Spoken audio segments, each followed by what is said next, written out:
ආයුබෝවන් සුබෝදෑසනක් වේවා කියලා ප්‍රාර්ථනා කරනවා. අද මාර්තු මාසේ දෙවනිදා අප්‍රේල් මාසේ දෙවනිදා අද දවසට අදාළව මොනවද ජාතික පුවත් වාර්තා කරන්නේ පුවත්පත් වාර්තා කරන්නේ මේ සතියන්තය ආරම්භෙන්නේ කොහොමද?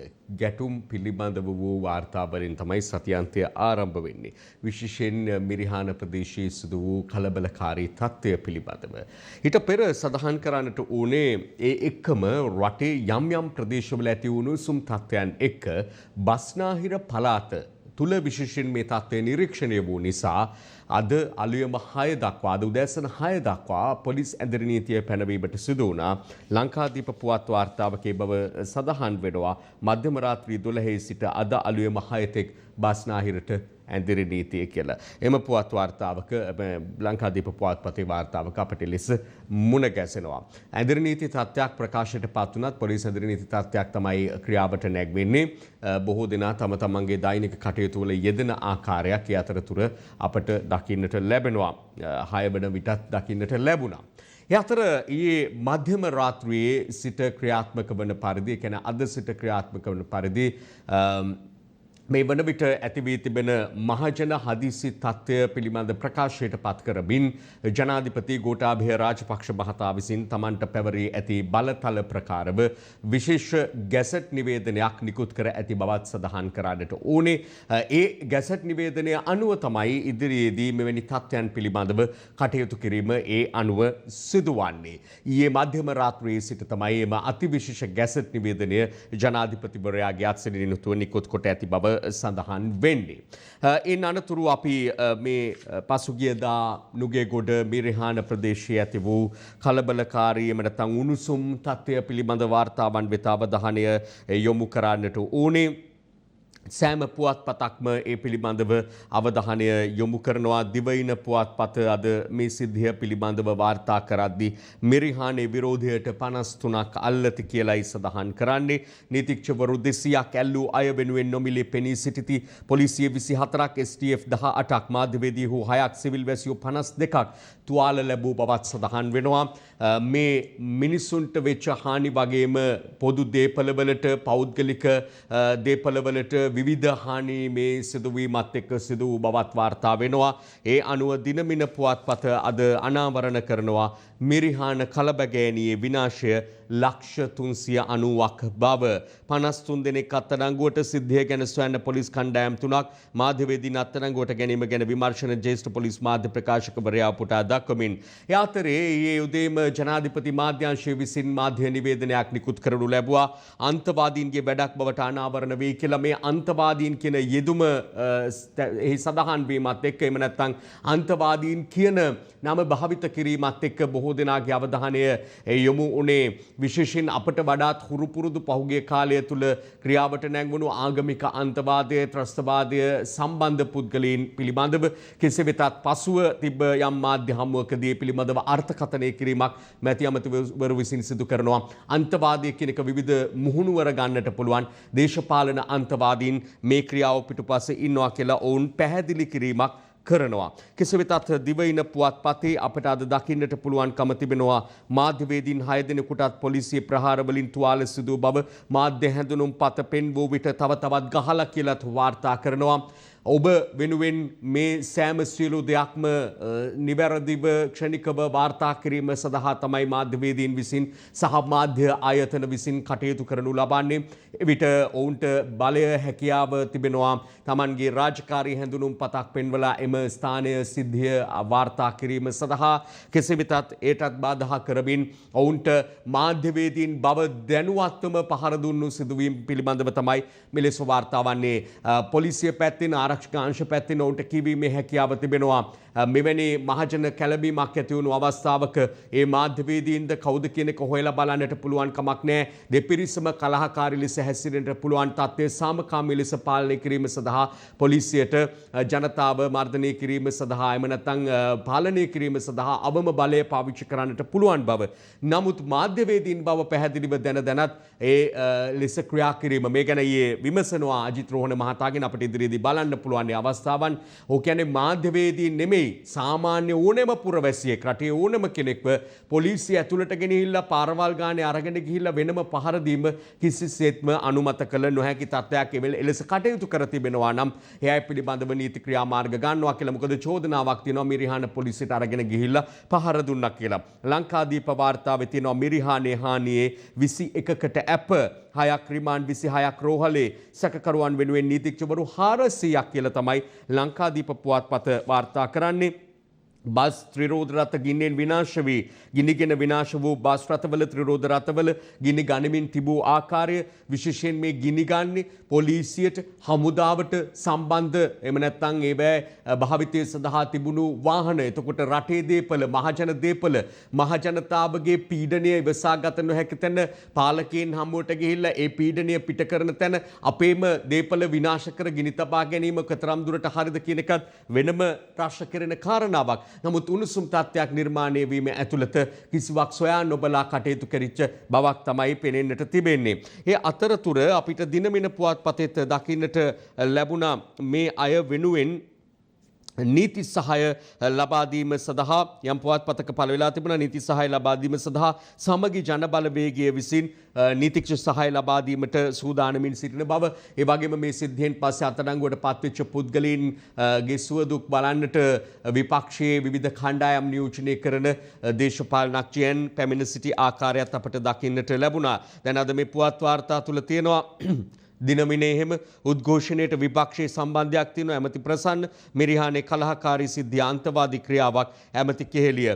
ජනාධිපති මාධ්‍යාංශය විසින් නිකුත් කළ නිවේදනය හා සමගාමීව තවත් මාධ්‍ය හමුවක් පැවැත්වුණා. මෙයට ඇමතිවරු කීප දෙනෙකුත් සහභාගීව සිටියා.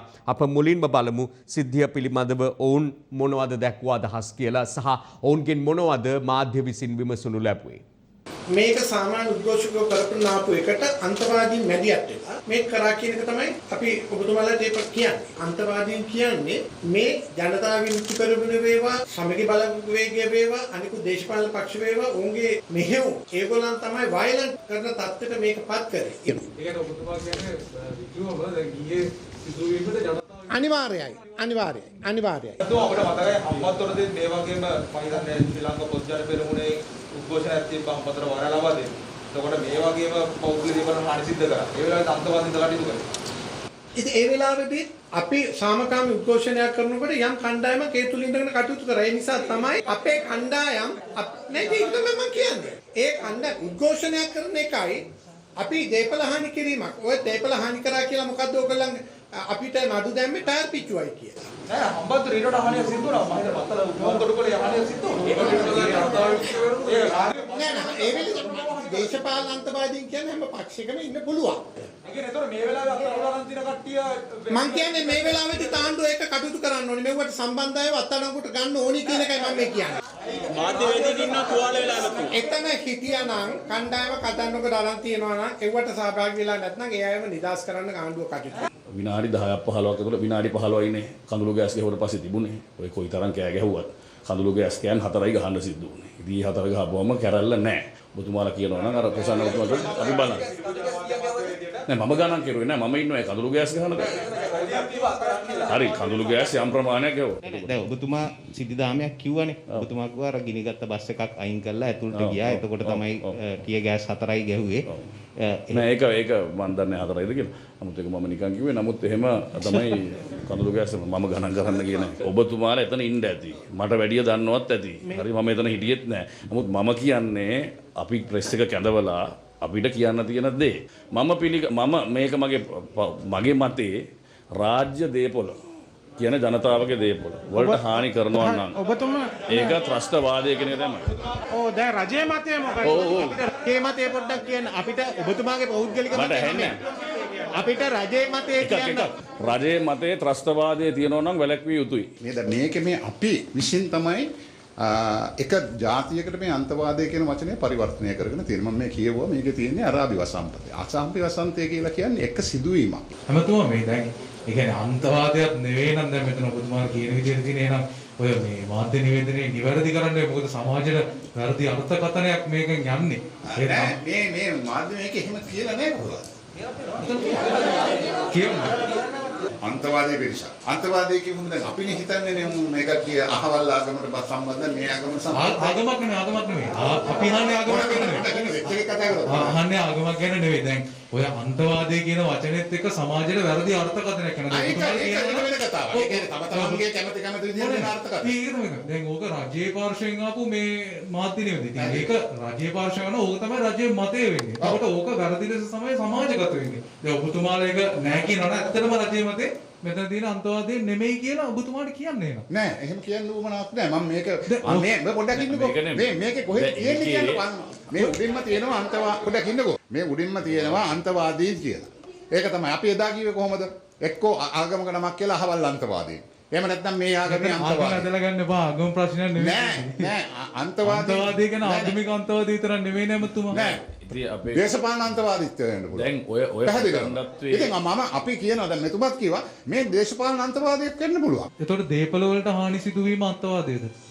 දේපලට නෙමෙයි දේශපාලන අරමුණු ඇතුව කරන සෑම වැඩක් මේ ප්‍රජාතන්ත්‍රවාදයෙන් එහාට යනවා නම් රෙගුලාසි වීසි කළා දාන්න කියනවා නම් ඒක මොකද්ද කියන්නේ? ඊආපු කට්ටියද? ඊආපු කට්ටිය තෙල් ගෑස් විදුලිය. එතකොට ඒක අන්තවාදයේද? දැන් පොඩ්ඩක් ඉන්නකෝ තෙල් ගෑස් ඕක කිව්වා. ගෑස් ඉල්ලන්න ගහන්න ඕනේ නැහනේ. ගෑස් ඉල්ලන්න විත්ති කඩන්න ඕනේ නැහනේ. වාහන ගිනි තියන්න ඕනේ නැහැ. ඒකට කියන්න ඕනේ අන්තවාදය.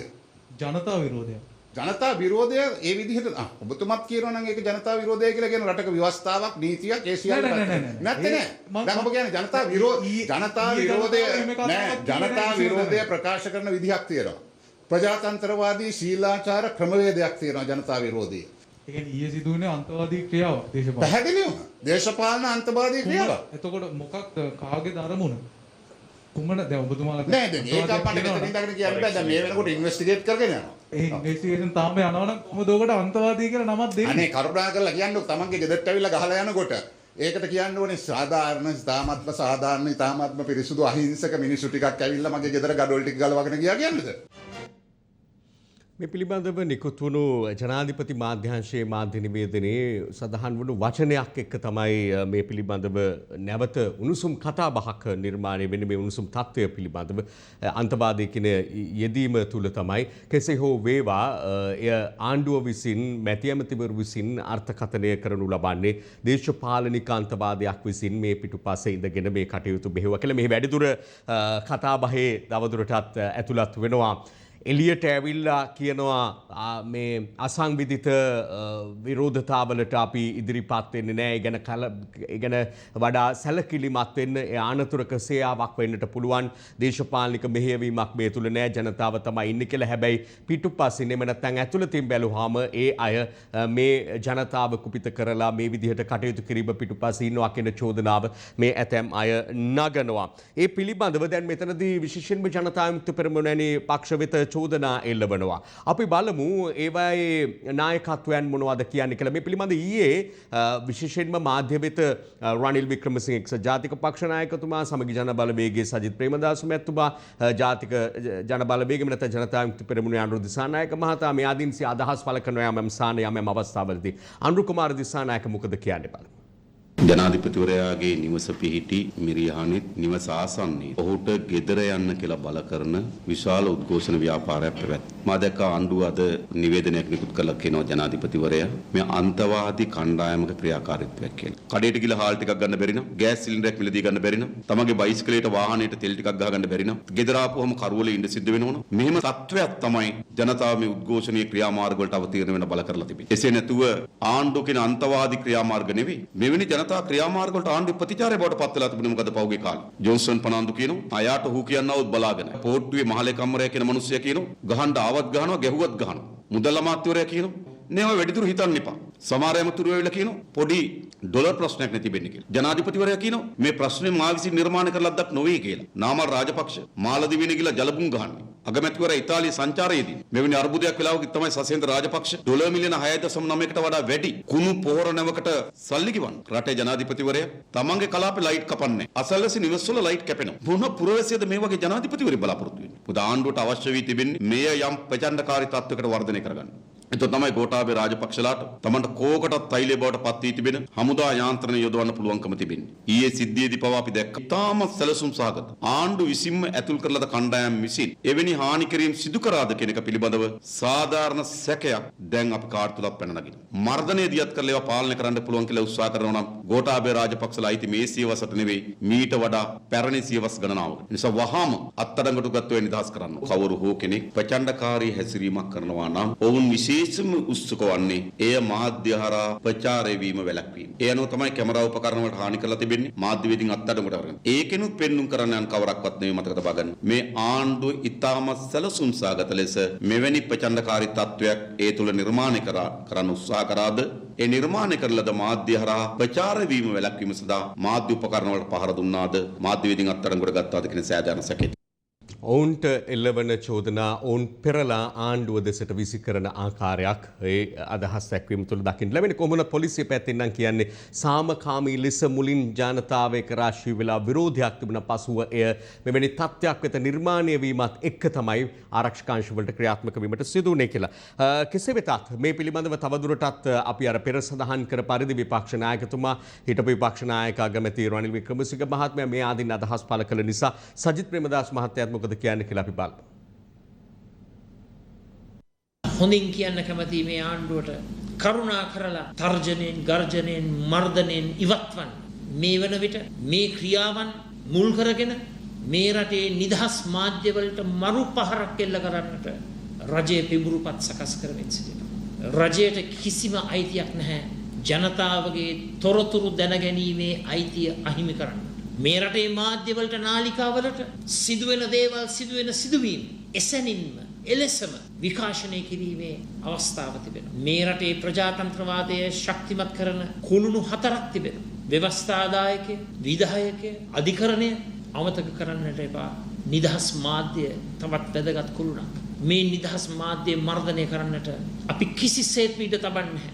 රජයෙන් ඉල්ලීමක් කරනවා කරුණා කරලා සඳුළු තලයේ ඉන්නේ නැතුව මහ පාරට බහින්න. අකාර්යක්ෂම රාජ්‍ය පාලනය වහා නතර කර දමන්න. ඔබට නොහැකි නම් රටේ ප්‍රශ්න විසඳන්න වහාම ජනාධිපතිවරයා ප්‍රමුඛ ආණ්ඩුව ඉල්ලා අස්වන්න. ඔහු ඍජුවම ප්‍රකාශ කරන්නේ ජනාධිපතිවරයා ප්‍රමුඛ ආණ්ඩුව ඉල්ලා අස්වෙන්න කියලා. නමුත් මේ අතරේ විවිධ යෝජනාත් ඉදිරිපත් වෙනවා. අන්තර්වාර පාලනයක් බහරකාර ආණ්ඩු පිළිබඳ වේ අතරේ ආගමික නායකත්වයන් විසින් විවිධ යෝජනා ගෙන එනවා මේ වෙලාවේ කටයුතු කළ යුතු ආකාරය මේ ආදී පිළිබඳව ඒ අතරේ සිය දේශපාලනික භාවිතයත් එක්ක රනිල් වික්‍රමසිංහ මහත්මයා මොකද්ද මේ තත්ත්වය පිළිබඳව දකින්නේ කියන එක පිළිබඳව මාධ්‍යට ඔහු විසින් ප්‍රකාශයක් කරනු ලැබුවා. වීඩියෝ පටයක් නිකුත් කරනු ලැබුවා. එහිදී ඔහු මොනවාද කියන්නේ? අපි දැන් බලමු.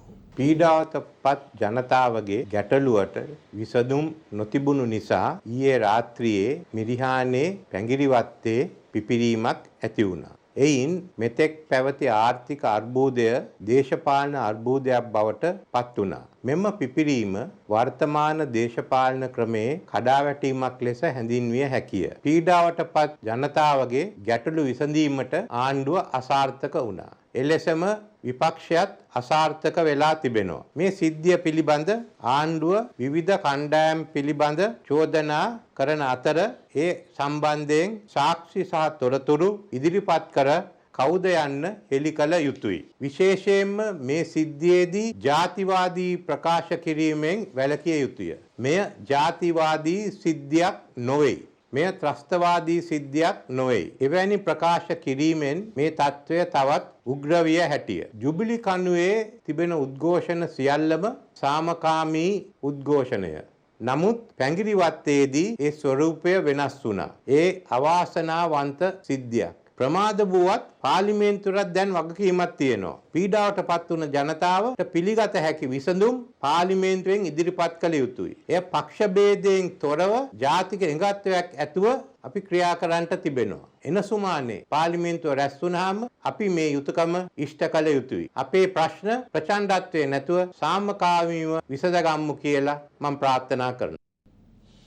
ඒ තමයි ඔහුගේ ප්‍රාර්ථනාව සහ යෝජනාව. ඒ වගේම ඔහු දකිනවා මේ අවාසනාවන්ත සිදුවීමක් ලෙස සැබවින්ම ඊයේ තත්ත්වය පෙරේදා රාත්‍රියේ ඇතිවෙච්ච තත්ත්වය ඊයේ නිරීක්ෂණය වෙනකොට බොහෝ දෙනා තුළ දැඩි කම්පනයක් දැඩි වේදනාවක් ඇති කරනවා. මොකද පහුගිය දශකවල අපට මතකයෙන් ගිලිහිලා නැවෙච්ච සමහර සිදුවීම් ඒ නිසා රට කොච්චර ආපස්සට ගියාද කියන කාරණාව මේ තුලින් විසඳුම් සොයා ගන්නට පුළුවන්ද කියන ප්‍රශ්නය මේ සියල්ල හමුවේ රට නැවත එවැනි ඛේදනීය ඉරණමකට රැගෙන යනවාද නැද්ද කියන එක සියල්ලම සිතා බැලිය යුතු කාරණාවක් කියලා අප විශ්වාස කරද්දී දැන් මේ දේශපාලනය විසින් මේ පිළිබඳව දකින ආකාරය අපි ඉදිරිපත් කරනු ලැබුවේ ජ්‍යෙෂ්ඨ පොලිස් මාධ්‍ය ප්‍රකාශකවරයා ජ්‍යෙෂ්ඨ නියෝජ්‍ය පොලිස්පතිවරයා නීතිඥ අජිත් රෝහණ මහතා ඊයේ පැහැදිලි කිරීමක් කරනවා පෙරවිත රාත්‍රියේ නුගේගොඩ මිරිහාන ප්‍රදේශයේ ඇති වූ තත්ත්වය පිළිබඳව. දැන් බලමු එතුමා මොකද කියන්නේ මේ ගැන සහ ඉන් අනතුරු තත්ත්වයන් පිළිබඳව.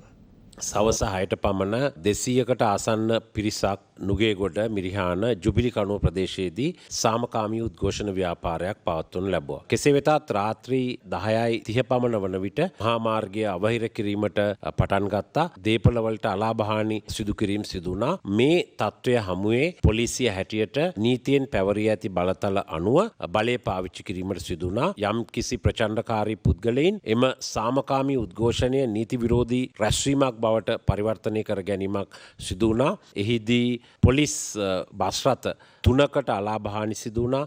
ඒ වගේම එක් බස් රථයක් ගිනි තබා විනාශ කර තිබෙනවා. ඒ වගේම පොලිස් ත්‍රිරෝද රථයක් යතුරු පැදි දෙකක් සම්පූර්ණයෙන්ම ගිනි තබා විනාශ කර තිබෙනවා. විශේෂ කාර්ය බලකායේ බස් රථ දෙකක් සහ පොලිස් ජල විදිනයකට අලාභහානි සිදු කර තිබෙනවා. මීට අමතරව තවත් පුද්ගලික දේපොළ ඒ වගේම මුරකුටි ආදියට අලාභ සිදු කර තිබෙනවා. දල වශයෙන් මෙම විනාශ කළ ඒ වගේම ගිනි තබා අනර්ථය සිදු කරන ලද දේපොළවල වටිනාකම රුපියල් මිලියන 39කට ආසන්න ප්‍රමාණයක්. සිද්ධිය සම්බන්ධයෙන් එක් සැකකාරයක් සහ සැකකරුවන් 52 දෙනෙක් සම්පූර්ණයෙන්ම 53 දෙනෙක් අත්අඩංගුවට ගෙන තිබෙනවා. පොලිස් නිලධාරීන් 24 දෙනෙක් තුවාල ලබා තියෙනවා. 18 දෙනෙක්ම විශේෂ කාර්ය බලකායේ නිලධාරීන්. මෙම තුවාල ලැබූ පොලිස් නිලධාරීන් 24 දෙනාගෙන් 9 දෙනෙක් පමණ මේ වන විටත් කළුබෝවිල රෝහල, ඒ වගේම කොළඹ මහ රෝහල, කොළඹ ජාතික රෝහල සහ පොලිස් රෝහලේ ප්‍රතිකාර ලබමින් සිටිනවා. මේ සිද්ධිය සම්බන්ධයෙන් විමර්ශනය කිරීමට කොළඹ අපරාධ කොට්ටාශය, ඒ වගේම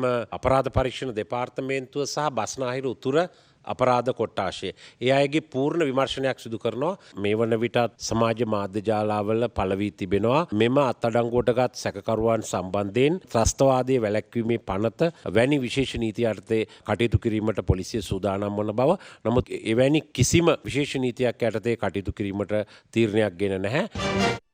ඔහු ඉතාම පැහැදිලිව ප්‍රකාශ කරන කාරණාවක් ජ්‍යෙෂ්ඨ පොලිස් මාධ්‍ය ප්‍රකාශකවරයා ත්‍රස්තවාදය වැළැක්වීමේ පනත යටතේ මේ සම්බන්ධව කටයුතු නොකරන බව. මේ ගැන විවිධ ප්‍රශ්න මාධ්‍යයටත් තිබුණේ නිසා විවිධ අවස්ථාවල අප මුලින්ම දුටු මාධ්‍ය හමුවේදීත් මේ ගැන විමසනවා.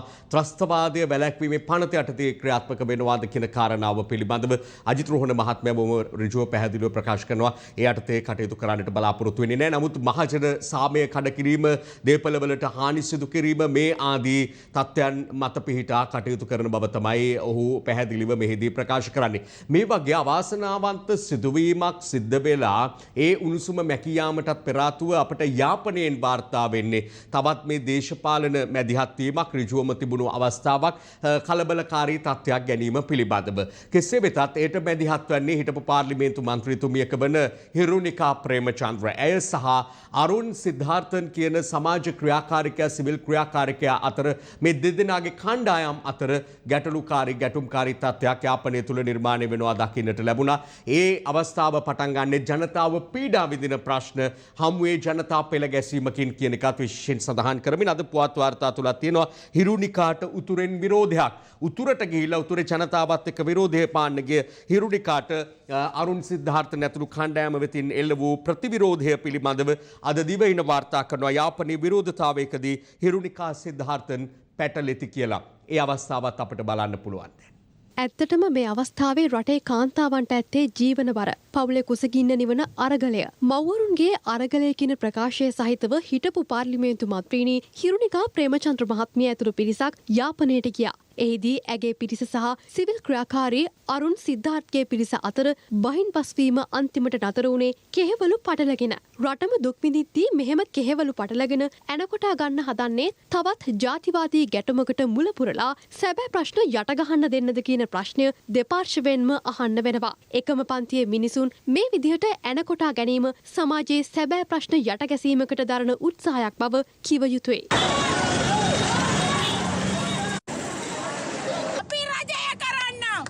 වැඩ බැරි නම් ගෙදර යන්න වෝතාපේ.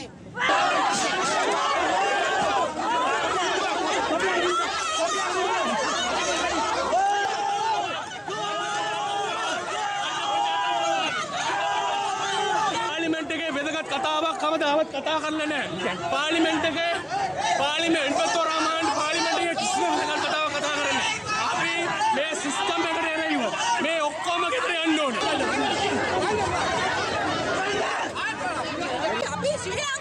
අපිට මෙතන ජාතිවාදයක් උස්සන්න ඕනේ නැහැ. අවසන් ජාතිවාදය අවසලා පාර්ලිමේන්තුවට ආපු විශේෂයෙන් ඒ අරුණ කියන මිනිස්සයා ශ්‍රී ලංකා කොටේ උස්සගෙන අපේ කටේට කෑ ගහන්න ගත්තා. ඒකම ඇත්තටම උනේ. අපේ මිනිස්සු මේ බඩගින්නේ පෙට්‍රෝල් ලතු ඩීසල් ලතු භූවිතල් ලතු මෙතන මේ පාඩුවේ ഘോഷණයක් කරනකොට ඇවිල්ලා වෛරය ප්‍රකාශ මෙතන කළා. අපේ මිනිස්සුන් අවශ්‍ය ගත්තා. එයාට අද හෝ කියාගෙන තමයි ගෙදර පන්නන්නේ. ඔය දේම තමයි ගොඩට වෙන්නේ. මිනිස්සු කොපිට වෙලා ඉන්නේ. මිනිස්සු කොපිට වෙලා ඉන්නේ. මිනිස්සු අවශ්‍ය ගන්න එපා. ඊයේ දැක්ක නැච්චදේ. මිනිස්සු හැමෝම කොපිට වෙලා ඉන්නේ. අධික ලෙස කලබලකාරී තත්ත්වයක් අපට මන්ත්‍රීතුමේගෙනුත් දකින්නට ලැබුණ. මිනිස්සු කුපිත වෙලා කියන බව විටින් විට සඳහන් කරමින් කෙසේ වෙතත් අරුන් සිද්ධාර්ථන් මේ සමාජ ක්‍රියාකාරකෙක් විදිහට හඳුන්වන මොහු මොකද්ද ප්‍රකාශ කරන්නේ? මේ සිස්ටම් එකට මේ සියලුම දෙනා වගකිවිය යුතුයි. එතකොට ඊ අපිට මොරටුවේ යම් යම් තැන්වල නුවර එළියේ මේ ආදී ප්‍රදේශ ගණනාවක විවිධ විරෝධතා පිළිබඳව දකින්නට පුළුවන්. ඒවා ඔබට ඉදිරිපත් කරනවා. කෙසේ වෙතත් තැන තැන මතුවන මෙවැනි ජන විරෝධතාද මතුවිය යුත්තේ මේ සමස්තයටම වගකිව යුතු සමස්තය වෙනුවෙන්ම ජනතා හඬ ඒකරාශී වීමද සිදුවිය යුත්තේ කියන කාරණාව පිළිබඳව මම හිතන්නේ සිතා බලන්න සොයා බලන්න හොඳ කතාවක් කියලාත් අප විශ්වාස කරනවා. ඔහුගේ අදහස කෙසේ හෝ වේවා අපි විරාමයකට යමු. විරාමයෙන් පස්සේ ඊයේ දවස තුල වෙච්ච දවස උණුසුම් කරන තවත් කාරණා සමග යලි මුණ ගැසෙමු.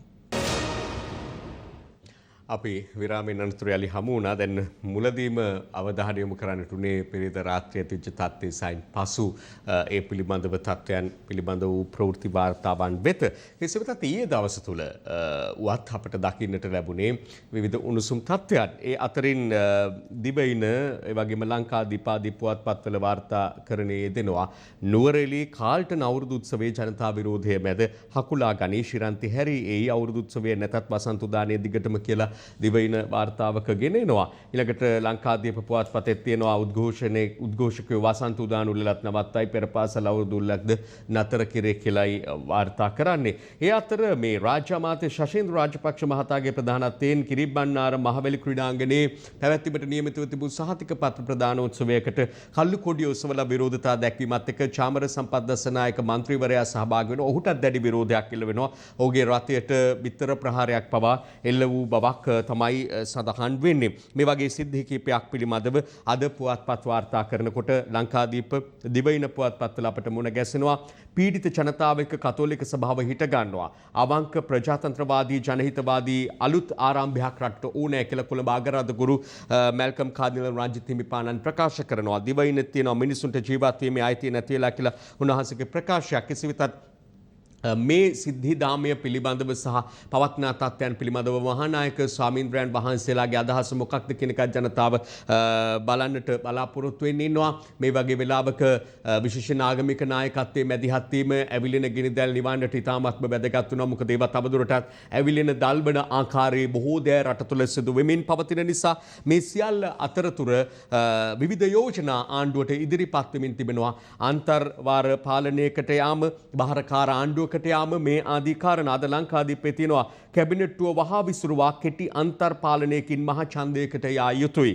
හවුල් පක්ෂ 10ක නායකයෝ කියති කියලායි වාර්තා වෙන්නේ. ඒ අනුව හවුල් පක්ෂ 11ම නායකයෝ එහෙම කියනවා කියලා දිනමින පුවත්පතත් වාර්තා කරනවා. පක්ෂ 11 ජනපතිකින් අන්තර්කාලීන ආණ්ඩුවක් කියලායි. මේ අතර ශ්‍රී ලංකා නිදහස් පක්ෂයේ මහලේකම් අමාත්‍ය ජයසිරි ජයසේකර කියනවා බහරකාර ආණ්ඩුවකට මේ ආණ්ඩුව කටයුතු නොකරන්නේ නම් ඊටම කඩිනමින් ඇමති දුරවලින් ඉවත් වීමට කටයුතු කරන බව ඔහු ප්‍රකාශ කරලා තිබෙනවා. අපි බලමු මේ පක්ෂවල නායකයෝ මොනවද ඊයේ මාධ්‍ය හමුවේදී තවදුරටත් කිව්වේ කියලා. මේ ආණ්ඩුව තුල වෙනත් උපක්‍රමයක් තිබෙනවා. ඔක්කොටම වඩා භයානක හමුදා ආණ්ඩුවක් මේ පිටුපස්ස හොල්මන් කරනවා. ජනයාගේ ඉදිරිපත් වීම, ජනයාගේ මැදිහත් වීම, ජනයාගේ ක්‍රියාකාරීත්වය හැමතිස්සෙම එක ප්‍රතිඵලයක් නෙමෙයි දෙන්නේ. ඒක නිසා ඇති වෙන්න පුළුවන් තවත් ප්‍රතිඵලයක් තමයි යට තියෙන කුමන්ත්‍රණයක පළදැරීම. ඒ තමයි හමුදා ආණ්ඩුවක් ඇතිවීමට පාර කැපීම. අපි කියන්නේ වහාම ගෝඨාභය රාජපක්ෂ ජනාධිපතිවරයාගෙන් අපි ඉල්ලනවා ඔහු පත් කොට තිබෙන අමාත්‍ය මණ්ඩලය විසුරුවා හැරලා පාර්ලිමේන්තුවේ නියෝජනය වෙන පක්ෂ සමග සාකච්ඡා කරලා ඒකගත්වයකට ඇවිල්ලා ඒකට එකග වෙන හැම පක්ෂයක්ම නියෝජනය වෙන ආකාරයට අන්තර්කාලීන පාලනයක් පිහිටුවන්න. අපි කියන්නේ මේ මුළු කාලෙම රට පාලනය කරන ආණ්ඩුවක් ගැන නෙවෙයි. රට ආර්ථික වශයෙන් යම් ස්ථාවර මට්ටමකට ගෙනල්ලා කෙටි කාලයක් ඇතුළත ඒ පදනම මත ඉඳන් මහමැතිවරණයකට මේ රට යොමු කිරීම තමයි අපි හිතනවා දැන් කරන්න තියෙන හොඳම සහ එකම උත්තරේ එකම විසඳුම. මේ රටේ ජනතාවගේ ප්‍රශ්නවලට විසඳුම් ලබා දෙන්න ආණ්ඩුවට හැකියාව නැතිවීමෙන් ජනතාව තුළ ඇතිවෙච්ච අපේක්ෂා බංගත්තේ තමයි ප්‍රචණ්ඩකාරී මුහුණුවරකින් හන්දියක් ගානේ අද අපිට දකින්න ලැබෙන්නේ. ආණ්ඩුව තවමත් කළ යුතු දේ කරන්නේ නැහැ. අද ජනතාවට විදුලිය නැහැ, ඉන්ධන නැහැ, බෙහෙත් නැහැ. හැබැයි ඊටාම ආඩම්බරෙන් ආණ්ඩුව කියනවා අපි අන්තිම සතේට නියමිත දවසට ණය ගෙවපු ආණ්ඩුවක් කියලා. මේක තමයි කියන්නේ ක්ලීන් සූට් එම්ටි පොකට් කියලා. වහාම කඩනම කෙටි කාලේනෝ යම් විසඳුම් ටිකක් ඉදිරිපත් කරන්න කියලා. ඉදිරිපත් කර දවසට පහ වෙනදා අපේ ඇමතිවරු දෙන්නේ කැබිනට් එකෙන් දොට්ට දානවා. දැන් තුන් දෙනා. අද ඒකේ පළ විභාග මුළු රටම දන්නවා. අමාත්‍ය මණ්ඩලයේ අධ්‍යක්ෂයි අකාර්යක්ෂමයි අර්බුදය පිළිබඳ අබමල් රේණුක අවබෝධයක් නැත්තේ නෑ. උද්දච්චකමෙන් හිටපු නායකයන්ට අපි කියනවා කරුණා කළා දැන් අහුම්කම් දෙන්න. අපි සූදානම් කිසිම තනතුරක් කිසිම වරප්‍රසාදයක් කිසිම යාන වාහනයක් නැතුව අපි කැමති මේ රට මේ අඳුරු අගාධෙන් ගොඩ අරගෙන මේ රට මේ අමාරු තත්ත්වෙන් ගොඩ අරගෙන මේකේ යම්කිසි සහනදායී තත්වයකට ගෙන එන්න. අද දක්වා කියන්න කනගාටුයි මේ රජයේ පත්තර ගැනීම සඳහා කැපවෙච්ච පක්ෂ නායකයන්ගේ එක රැස්වීමක් තියලා නැහැ. එක රැස්වීමක් තියලා නැහැ. එක අදහසකට අහුම්කම් දීලා නැහැ. පොදු සාකච්ඡාවක් නැහැ. එතකොට මේ යෝජනාවලිය අපි ඉදිරිපත් කරාම ප්‍රතිචාරය වුණේ මෙතුමන්ලාව කැබිනට් ඇමති ධූර වලින් ඉවත් කිරීම. මෙහෙම පුළුවන්ද මේ අසරණ වෙලා තියෙන මහ ජනතාවට පිහිට වෙන්න? මාධ්‍යවේදීන්ට ප්‍රහාර එල්ල කරලා මේ ප්‍රශ්න විසඳන්න බෑ. ඒ වගේම මාධ්‍යයට චෝදනා කිරීමෙන් මේ ප්‍රශ්න විසඳන්නත් බෑ. ඒ විදිහට ප්‍රශ්නවල දිහා බැලුවොත් බලන හින්දා තමයි රට මේ තත්ත්වයට අද වැටලා තියෙන්නේ. ප්‍රශ්නේ මුලෙන් නෙවෙයි අල්ලගන්නේ කොනෙන්. ප්‍රකාශ කරනකොට දිවයින පුවත්පතේ වාර්තාවක තියෙනවා ආණ්ඩුවේ නිගියක්. පවතින අර්බුදකාරී තත්ත්වයෙන් රට ගොඩ ගැනීමට රජය සමග එකතුව නව වැඩපිළිවෙලකට දායක වීම ගැන සලකා බලන්නයි ආණ්ඩුවේ ප්‍රබලම ඇමතිවරයෙකු සජබ පාර්ලිමේන්තු මන්ත්‍රී ආචාර්ය හර්ෂද සිල්වා මහතා සමග යම් සාකච්ඡාවක යෙදී ඇති බව. නමුත් මෙය නිල වශයෙන් දේශපාලන පක්ෂ මට්ටමින් සිදු සාකච්ඡාවක් නොවන බවත් එම පුවත්පතේ වැඩිදුර වාර්තාවේ සඳහන් වෙනවා. කෙසේ වෙතත් මේ වෙලාව භාරකාර ආණ්ඩුවක් වේවා එම නැත්නම් අන්තර්කාලීන පාලනයක් වේවා කෙසේ හෝ ජනතාවගේ පැත්තෙන් ඉල්ලා සිටින කාරණාවක් තිබෙනවා. සියලු දෙනා එකතු වෙලා මේ කුලල් කා ගැනීම නවත්තලා පක්ෂව හෝ විපක්ෂව ඡන්දය දුන්නේ මේ රටේ ජනතාව. ඒ සියලු දෙනා ගැන හිතලා සාමූහික වැඩපිළිවෙලකට ගමන් කිරීම ඉතාමත්ම වැදගත්. එකිනෙකාට චෝදනා කර ගැනීම නෙවෙයි මේ වෙලාවේ ජනතාව බලාපොරොත්තු වෙන්නේ කියන එක වැඩි දෙනෙකුගේ අදහස බව අප ඉදිරිපත් කරන්නට කැමතියි. මේ අතරේ සිදු තවත් සිදුවීම් පිළිබඳවත් තියෙනවා. දිවයිනේ එහෙම මොරටුව නගරාධිපතිගේ ගේ ළඟ ගුටි කෙලි 40 දෙනෙකු තුවාල ලබයි. මොරටුව මහනගර සභාව අසලටත් ඇවිල්ලා මේ විරෝධය පෑ විශේෂයෙන් වඩු කාර්මිකයෝ විදුලිය නැතුව උන්ගේ වැඩ කරගන්න බැරුව උන් පමණක් නෙවෙයි දහසකුත් දෙනා මේ රටේ ලක්ෂ සංඛ්‍යාත පිරිසක් මේ වෙලාවේ දැඩි අසුරතාවට පත්වද්දී විදුලි කප්පාදුව අද පැය 8:00යි කියලා වාර්තා කරනවා දිවයින පුවත්පත. යම් අඩුවීමක් පෙන්눔 කරනවා විදුලි කප්පාදුවේ. කෙසේ වෙතත් ඩීසල් නැවක් අද ඒ කියලත් දිවයින පුවත්පත වාර්තා කරනවා. අද පෞද්ගලික බස් 90ක් නවතීවි කියලත් එම පුවත්පතේම වාර්තාවක දකින්නට පුළුවන්. කෙසේ වෙතත් අවසන් වරට ඉදිරිපත් කරපු මේ ආණ්ඩුවේ හවුල්කාර පක්ෂ 11 මාධ්‍ය හමුවේදී කිව්වත් වගේ ණය වාරික ගෙවීම ගැන දිනමින වාර්තා කරනවා. ප්‍රථම කාර්තුවේ ඩොලර් බිලියන 3ක ණය වාරිකය ගෙවා අවසන්. ඒවා කලට වෙලාවට කෙසේ හෝ මෙවැනි තත්ත්වයන් මතුවත් කරගෙන යනවා කියලා තමයි ආණ්ඩුව ප්‍රකාශ කරන්නේ. ශ්‍රී ලංකාවට ණය දෙන්න IMF නියෝජිතයන් සමග සාකච්ඡාවක් පැවැත්වෙන බව අද දිනමින පුවත්පත වාර්තා කරනවා. තවදුරටත් තියෙනවා අමාත්‍ය දිනේෂ් ගුණවර්ධන උපුටා දක්වමින් IMF වාර්තාව සම්බන්ධයෙන් පාර්ලිමේන්තු විවාදය 8 වනදා කියලා තමයි එතුමා ප්‍රකාශ කරලා තියෙන්නේ. කෙසේ වෙතත් රට තුල පවතින තත්ත්වය, දේශපාලන ස්ථාවර භාවය, ආරක්ෂක වශයෙන් තිබෙන ස්ථාවරත්වය මේ සියල්ල ජාත්‍යන්තර හමුවේ රටක් විදියට ඔවුන් අපට සහන සැලසීමේ වැඩපිළිවෙලට යාමේදී ඉතාම වැදගත් වන කාරණාවක්. එතකොට රට තුල අර්බුදකාරී තත්ත්වයක්, ගැටලුකාරී තත්ත්වයක් නිර්මාණය වුවොතින් තව තවත් අප ආඝාතයට යෑම විනා එහෙම නැත්නම් අපට කිසිදු සහයෝගයක් නොලැබෙන තැනකට පත්වන්නට පුළුවන් බවත් දේශපාලන විචාරකීන් විශ්ලේෂකීන් අදහස් පළ කරන කාරණාවක් බව සඳහන් කරන්නට ඕනේ. ඒ නිසා රට තුල සාමකාමී තත්ත්වයක් පවත්වාගෙන යාම කාගේ පැත්තෙනුත් සිදු විය යුත්තක් විදියට විදුලි පාරිභෝගික අයිතිය වෙනුවෙන් උපයෝගීතා කොමිසම තදින් සිටී කියලා දිනමින තවත් වාර්තාවක් ගෙනෙනවා දකින්නට පුළුවන්. විදුලි පාරිභෝගිකයන්ගේ අයිතිවාසිකම් උල්ලංඝනය කරන රාජ්‍ය ආයතනවලට එරෙහිව මහජන උපයෝගීතා කොමිසම කටයුතු කිරීමට තීරණය කර ඇති බවයි කියන්නේ. නමුත් දැන් මේ මහජන උපයෝගීතා කොමිසමද එහෙම නැත්නම් ඔය කියන අනිකුත් රාජ්‍ය ආයතනද මේ කිසිවක් සහ ප්‍රධානීන් කිසිවෙක් ගැන ජනතා විශ්වාසයක් නැති තැනට පළුදු වන තැනට පත්ව ඇති බව අප ඔවුන්ට පෙරලා කියන්නට උනේ කාරණාවක්. මිලකට සිමෙන්ති කොට්ටේ 500කින් ඉහළ යාම ගැන අද දිනමින පුවත්පතත් වාර්තාවක් ගෙනෙනවා. හැම පත්තරේමත් තියෙනවා, ලංකාදීපේමත් තියෙනවා. ඒ අනුව කොට්ටයක් දැන් 2350යි කියලා තමයි සඳහන් කරන්නේ. ඒ සිමෙන්ති කොට්ටක දැන් ගාන පිළිබඳව. ඒ අතරේ ලංකාදීප පුවත් වාර්තාවක අපට මුණ ගැසෙනවා කඩදාසි හිඟයි රජයේ ලේඛන මුද්‍රණයත් ප්‍රශ්නයක් බවට පත් වෙලා තියෙනවා කියලා. මේ කඩදාසි හිඟය නිසා විභාග පිළිබඳවත් දැඩි ලෙස කතා බහට ලක් වුණා. හැබැයි විභාග වලින් විශේෂයෙන් සාමාන්‍ය පෙළ විභාගයේම කඩදාසි ගැටලුවක් කරගන්නේ නැතිව පවත්වන බව තමයි මේ ගැටලුව හමුවේ කෙසේ හෝ විභාගයේ පවත්වන බව තමයි අධ්‍යාපන අමාත්‍යවරයා ප්‍රකාශ කරන්නේ. ඔය අතරතුර විවිධ පාර්ශව විවිධ ක්ෂේත්‍රවල විවිධාකාරයේ විරෝධතා රට තුල වර්තමානයේ වන විට ක්‍රියාත්මකයි. පෞල් සෞඛ්‍ය සේවා නිලධාරීනියනුත් ඒ අතරේ විරෝධතාවක යෙදෙනවා පමණක් නෙවෙයි දෙවනි දිනටත් ඒ ක්‍රියාත්මක වුණා. මාරාන්තික උපවාසයක් දක්වා ගමන් කරන බව දැනට උපවාසයක් ලෙස ඒ පවත්වාගෙන යන බව තමයි ඔවුන් ප්‍රකාශ කරන්නේ. මේ මොනව වෙනුවෙන්ද කාට එරෙහිවද කියන කාරණා අපට පුවත් වාර්තාවේ වැඩිදුර බලන්නට පුළුවන්. ඊයේ ප්‍රවෘත්ති විකාශයේ පිළිබඳවත් අඩංගුව තිබුණා. වසර 30ක සේවා කාලය සම්පූර්ණ කරන ලද පෞල් සෞඛ්‍ය සේවිකාවන්ට විශේෂ ශ්‍රේණි සඳහා උසස් කිරීම අත්හිටුවීමට සෞඛ්‍ය අමාත්‍යාංශය මගින් ගෙන ඇති තීරණයට එරෙහිව රජයේ පෞල් සෞඛ්‍ය සේවිකාවන් වර්ජනයක් ඊයේ දින ආරම්භ කළා. ඒ අනුව දෙවන දිනටත් ක්‍රියාත්මක මෙම වර්ජනයට සමගාමීව අඛණ්ඩ උපවාසයක්ද ආරම්භ කර තිබෙනවා.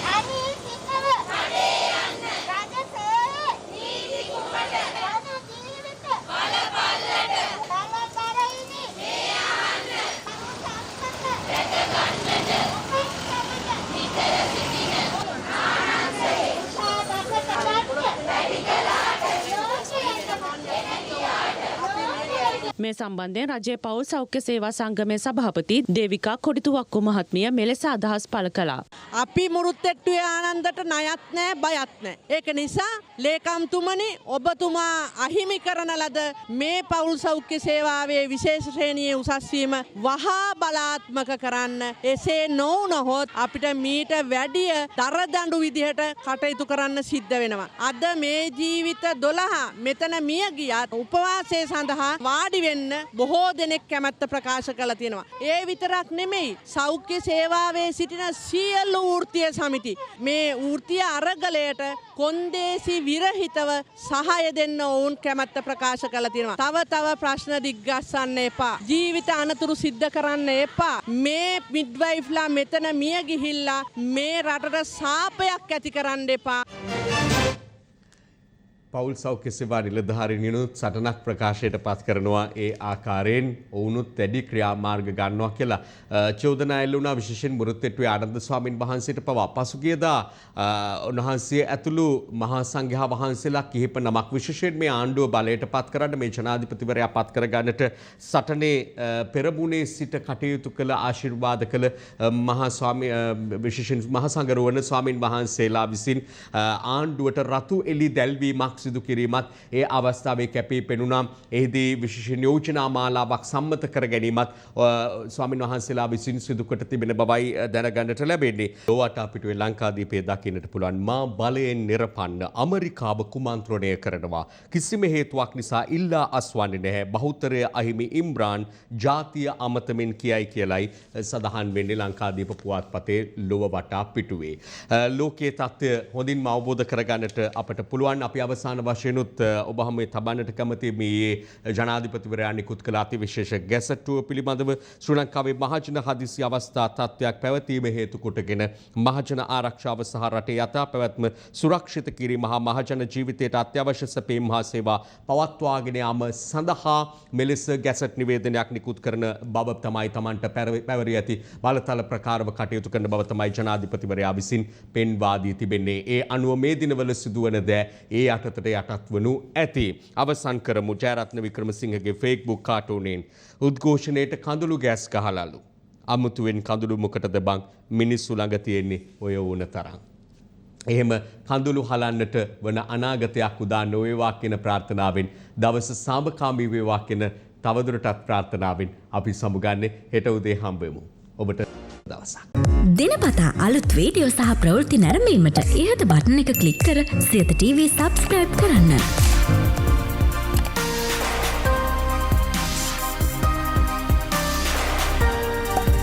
අලුත් වීඩියෝ ගැන මුලින්ම දැනගන්න මෙම සීනුව ක්ලික් කරන්න.